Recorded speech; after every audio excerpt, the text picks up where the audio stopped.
तो हेलो दोस्तों, तो आप लोगों का स्वागत है मेरे यूट्यूब चैनल में। तो जैसा कि आप लोगों को पता है, इसका जो मैं टेस्ट सीरीज पहला अपलोड कर चुका हूं, ये उसका पार्ट 2 है। आप लोगों ने यदि उस वीडियो को नहीं देखा हो तो उस वीडियो को देख लीजिएगा, वो बहुत इंपॉर्टेंट है ना। फिर उसके बाद ये है आप लोगों का पार्ट 2, जिसमें हम लोग भूगोल और भौतिकी के 10 क्वेश्चन देखेंगे, है ना। तो उसमें भूगोल का ऑलरेडी देख चुके थे, है ना। उसमें आप लोगों का जीव विज्ञान, केमिस्ट्री और आप लोगों का अर्थशास्त्र में देख सके हैं। अब देखेंगे भूगोल का भी देख चुके हैं, भौतिकी के 10 क्वेश्चन और आगे के और क्वेश्चन हैं उसको देखेंगे। चलिए वीडियो स्टार्ट करते हैं। यदि आप लोगों को वीडियो अच्छा लगता है, वीडियो को लाइक कीजिए, चैनल को सब्सक्राइब कर दीजिए और बेल आइकन को दबा दीजिए, ताकि मेरे सभी वीडियो जो आप तक पहुँच सके। तो चलिए वीडियो स्टार्ट करते हैं। तो आप लोगों का पहला क्वेश्चन है, कोणीय गति का संरक्षण किसके द्वारा होता है? ए आंतरिक बल, बी बाहरी बल, सी आंतरिक बल और बाहरी बल, सी दोनों में से कोई नहीं। तो आपका 11वां का ए हो जाएगा, आंतरिक बल आपका सही हो जाएगा। फिर देखिए 12वां क्वेश्चन, किसी पिंड का संवेग किस पर निर्भर करता है? ए द्रव्यमान और वेग, बी द्रव्यमान और त्वरण, सी वेग और त्वरण, डी वेग और विस्थापन। तो आपका 12वां का ऑप्शन ए द्रव्यमान और वेग आपका सही हो जाएगा। फिर देखिए नेक्स्ट क्वेश्चन, अधिकतम फोटोइलेक्ट्रॉनों के उत्सर्जन के लिए आवश्यक न्यूनतम ऊर्जा को क्या कहते हैं? ए आयनीकरण ऊर्जा, बी कार्यफलन, सी प्रतिबंधन ऊर्जा या डी परमाणु ऊर्जा। तो आपका 13 का बी कार्यफलन आपका सही हो जाएगा, कार्यफलन आपका सही है। फिर देखिए नेक्स्ट क्वेश्चन, यदि एक लेंस की उगम बिंदु का फोकस 10 सेंटीमीटर है तो उस लेंस का प्रकृति क्या होगा? ए कनकेव, बी कॉन्वेक्स, सी दोनों या डी कोई नहीं। तो 14 का आपका ऑप्शन नंबर बी कन्वेक्स आपका सही हो जाएगा, ऑप्शन नंबर बी आपका सही है। फिर देखिए नेक्स्ट, किस प्रक्रिया में तरल पदार्थ की सतह पर बलों के कारण सतह तनाव उत्पन्न होता है? ए आसमंजन, बी पृष्ठ तनाव, सी विसरण या डी अभिरंजन। तो आपका 15 का ऑप्शन नंबर बी पृष्ठ तनाव आपका सही हो जाएगा। फिर देखिए नेक्स्ट क्वेश्चन आप लोगों का, किस उपकरण का उपयोग चुंबकीय क्षेत्र की तीव्रता मापने के लिए किया जाता है? A ampere meter, B galvanometer, C magnetometer या डी वोल्ट मीटर। तो आपका 16 का सी मैग्नेटोमीटर आपका सही हो जाएगा। फिर देखिए नेक्स्ट क्वेश्चन 17, तरंग यांत्रिकी में तरंग के किस गुणधर्म का अध्ययन करने के लिए फ्यूरियर ट्रांसफॉर्म का उपयोग किया जाता है? ए तरंग दैर्घ्य, बी आवृत्ति, सी समय क्षेत्र या डी विवर्तन। तो आपका 17 का ऑप्शन नंबर बी आवृत्ति आपका सही हो जाएगा। फिर देखिए नेक्स्ट क्वेश्चन, एक बल्ब का तंतु बना होता है, ये क्या है? देखिए व्यापम आरडीपी 2017 में क्वेश्चन आया गया था। तो ए तांबे से, बी टंगस्टन से, सी एल्यूमिनियम से, डी लेड से। तो ये क्वेश्चन तो आप सभी लोगों को पता होगा, तो इसका जो है 18 का बी हो जाएगा, टंगस्टन से आपका सही हो जाएगा। फिर देखिए नेक्स्ट क्वेश्चन, किसी शीतल पदार्थ की ऊष्मा के मापने के लिए कौन सा यंत्र उपयोग किया जाता है? A hydrometer, B calorimeter, D voltmeter या डी गैल्वेनोमीटर। तो आपका 19 का बी कैलोरीमीटर आपका सही हो जाएगा। फिर देखिए नेक्स्ट क्वेश्चन, पदार्थ की अवरोधकता किस पर निर्भर करती है? ए पदार्थ का प्रकार, बी पदार्थ की लंबाई, सी पदार्थ का तापमान या डी उपरोक्त सभी। तो आपका ऑप्शन नंबर डी उपरोक्त सभी आपका सही हो जाएगा, क्योंकि अवरोध को कम करने के लिए पदार्थ का प्रकार भी डिपेंड करता है, पदार्थ की लंबाई भी और पदार्थ का तापमान। जितना तापमान उतना अधिक होगा वो उतना ही कम अवरोध क्षमता वाला होगा, पदार्थ की लंबाई जितना अधिक होगा उतना ही कम अवरोध होगा, और पदार्थ का प्रकार यदि कठोर पदार्थ से बना है तो उसका अवरोधक क्षमता उतना अधिक रहेगा, यदि पतला रहेगा तो कम रहेगा। फिर देखिए नेक्स्ट, तो अब देखिए अब हम देखेंगे यहाँ पर रसायन विज्ञान और जीव विज्ञान का जो और 10 क्वेश्चन है उसको हम लोग देखेंगे। देखिए पहला क्वेश्चन, कौन सा यौगिक एल्डो कंडेंसन में बनता है? ए ब्यूटानॉन, बी एथेनॉल, सी ब्यूटीर एल्डिहाइड या डी 2 हाइड्रोक्सिन ब्यूटेनॉल। तो आपका पहला का जो है ऑप्शन नंबर डी 2 हाइड्रोक्सिन ब्यूटेनॉल आपका सही हो जाएगा। फिर देखिए नेक्स्ट क्वेश्चन, चूने में पानी होता है, A calcium hydroxide, B sodium hydroxide, C calcium chloride या डी उपरोक्त में से कोई नहीं। तो दूसरा का ए हो जाएगा सही, कैल्शियम हाइड्रोक्साइड, है ना। फिर देखिए तीसरा, कौन सा यौगिक एम्फोटेरिक ऑक्साइड है? तो तीसरा का option A aluminium oxide, B calcium oxide, C magnesium oxide, D sodium oxide. तो आपका तीसरा का ए हो जाएगा एल्यूमिनियम ऑक्साइड। फिर देखिए नेक्स्ट क्वेश्चन, कौन सा यौगिक ईथर का उदाहरण है? A ethanol, B di ethyl ether, C ethanol या डी एथाइन। तो आपका चौथा बी डाई एथिल ईथर आपका सही आंसर हो जाएगा। फिर पांचवा, कौन से यौगिक वाष्पोत्सर्जन क्रिया का उदाहरण है?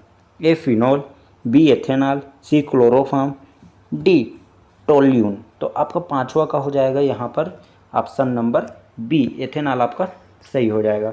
और पता है एथेनॉल से आप लोग दारू बनता है, तो दारू के लिए क्या होता है? वाष्पोत्सर्जन की प्रक्रिया किया जाता है। पहले उसको गर्म किया जाता है, गर्म से वाष्प का उत्पादन किया जाता है, फिर वाष्प को ठंडा करके क्या है एथेनॉल या एल्कोहल बनाया जाता है। फिर देखिए छठवा, निकल लौह मिश्रित धातु कहलाता है? ए पीतल, बी इनवार, सी ब्रोंज, डी इन उपरोक्त में से कोई नहीं। तो छठवा का बी इनवार आपका सही होगा, इनवार आपका सही हो जाएगा। फिर देखिए नेक्स्ट क्वेश्चन, कौन सा यौगिक पाउली नियम का पालन नहीं करता? ए हीलियम, बी नाइट्रोजन, सी ऑक्सीजन या डी कार्बन। तो आपका सातवां का ऑप्शन नंबर सी ऑक्सीजन आपका सही हो जाएगा, ऑप्शन नंबर सी। फिर देखिए नेक्स्ट क्वेश्चन, कौन सा यौगिक नाइट्रोजन के साथ प्रतिक्रिया करता है?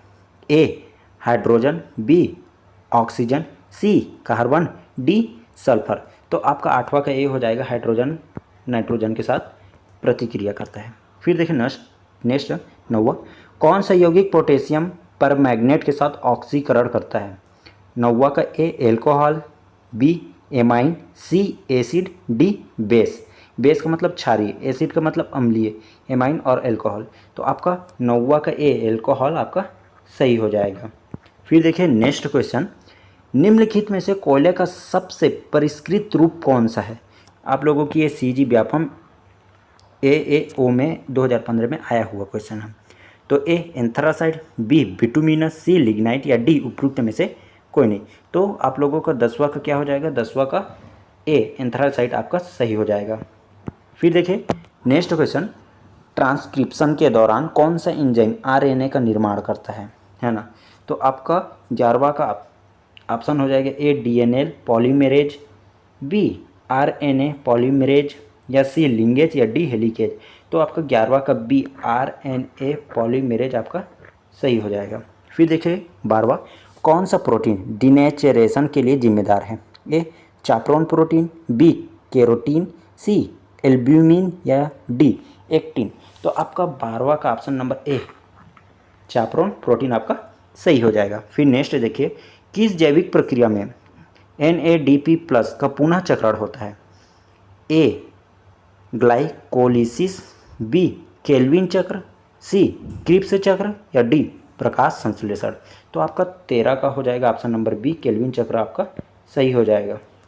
फिर देखिए नेक्स्ट, प्रकाश संश्लेषण में कौन सा कथन गलत है? प्रकाश संश्लेषण में क्लोरीन प्रकाश संश्लेषण के रूप में कार्य करता है। आपका ये हो जाएगा, क्या हो जाएगा? ये तो सही है, कार्य करता है। कार्बन डाइऑक्साइड कार्बन हाइड्रेट में परिवर्तित होता है, तो आपका बी भी सही है। फिर option number C carbon dioxide में परिवर्तित होता है, ये आपका गलत है, तो ऑप्शन नंबर सी आपका सही हो जाएगा। फिर देखिए 15, किस प्रकार के रक्त कोशिका में सबसे अधिक समय तक जीवित रहने वाला माना जाता है? ए लाल रक्त कोशिका, बी श्वेत रक्त कोशिका, सी प्लेटलेट या डी लिफोसाइट। आप तो 15 का जो ऑप्शन नंबर ए हो जाएगा वो सही हो जाएगा, लाल रक्त कोशिका, जिसको RBC बोला जाता है। फिर देखिए नेक्स्ट क्वेश्चन, किस एंजाइम का उपयोग ग्लूकोज को ग्लूकोज 6 फास्फेट में बदलने के लिए होता है? ए हेक्सोकाइनेज, बी फास्फोफ्रक्टोज काइनेज या सी पायोरुवेट काइनेज या डी ग्लूकोकाइनेज। तो आपका 16 का जो है ऑप्शन नंबर ए हेक्सोकाइनेज आपका सही हो जाएगा। फिर देखिए नेक्स्ट, किस प्रकार के जीवाणु में पनपने के लिए ऑक्सीजन की आवश्यकता नहीं होती? तो 17 के ए एरोबिक, बी एनारोबिक, सी फैल्केटिव एरोबिक या डी ऑब्लिगेट एरोबिक। तो आपका 17 का जो है ऑप्शन नंबर बी एनारोबिक आपका सही हो जाएगा। फिर देखिए 18वां, मनुष्य की आंख में किस वस्तु की तस्वीर कहाँ पर बनती है? ए कार्निया पर, बी आइरिस पर, सी प्यूपिल पर या डी रेटिना पर। तो आपका 18 का डी रेटिना पर बनता है। फिर देखिए नेक्स्ट क्वेश्चन, माइटोकॉन्ड्रिया के किस भाग में एटीपी सिंथेसिस एंजाइम पाया जाता है? ए बाहरी झिल्ली, बी आंतरिक झिल्ली, सी इंटरमेम्ब्रेन स्पेस या डी मैट्रिक्स। तो आपका 19 का बी हो जाएगा, आंतरिक झिल्ली आपका सही हो जाएगा। फिर नेक्स्ट क्वेश्चन, किस विटामिन की कमी से स्क्रवी रोग होता है? Vitamin A, vitamin B, vitamin C और विटामिन डी। तो आप लोगों का 20वां का जो option number C vitamin C आपका सही हो जाएगा। तो मैं जो प्रोटीन है इस पर एक बहुत अच्छा वीडियो बनाकर रखा हूँ जिसमें आप लोगों को पूरा डिटेल मिल जाएगा। Vitamin A, vitamin B, vitamin C कौन सा जल में घुलता है, कौन सा वसा में घुलता है, और विटामिन के जनक कौन है, किस में कौन सा विटामिन पाया जाता है, इस पर एक फुल डिटेल वीडियो बनाया हूँ। आप लोगों को उसका लिंक डिस्क्रिप्शन में दे दूंगा, आप वहाँ से देख सकते हैं। यदि आप लोगों को यह वीडियो अच्छा लगा तो वीडियो को लाइक कीजिए, चैनल को सब्सक्राइब कर दीजिए और बेल आइकन को दबा दीजिए, है ना। और मैं इसी पर एक सीरीज़ चला रहा हूँ, जब तक इसका 29 सितंबर का पेपर है तब तक आप लोगों को पूरा MCQ टेस्ट सीरीज और मॉडल पेपर पूरा आप लोगों के लिए लाता रहूँगा। तो चैनल को सब्सक्राइब कर दीजिए ताकि सभी वीडियो को आप तक पहुंच जाए। तो चलिए मिलते हैं नेक्स्ट वीडियो में, तब तक के लिए बाय।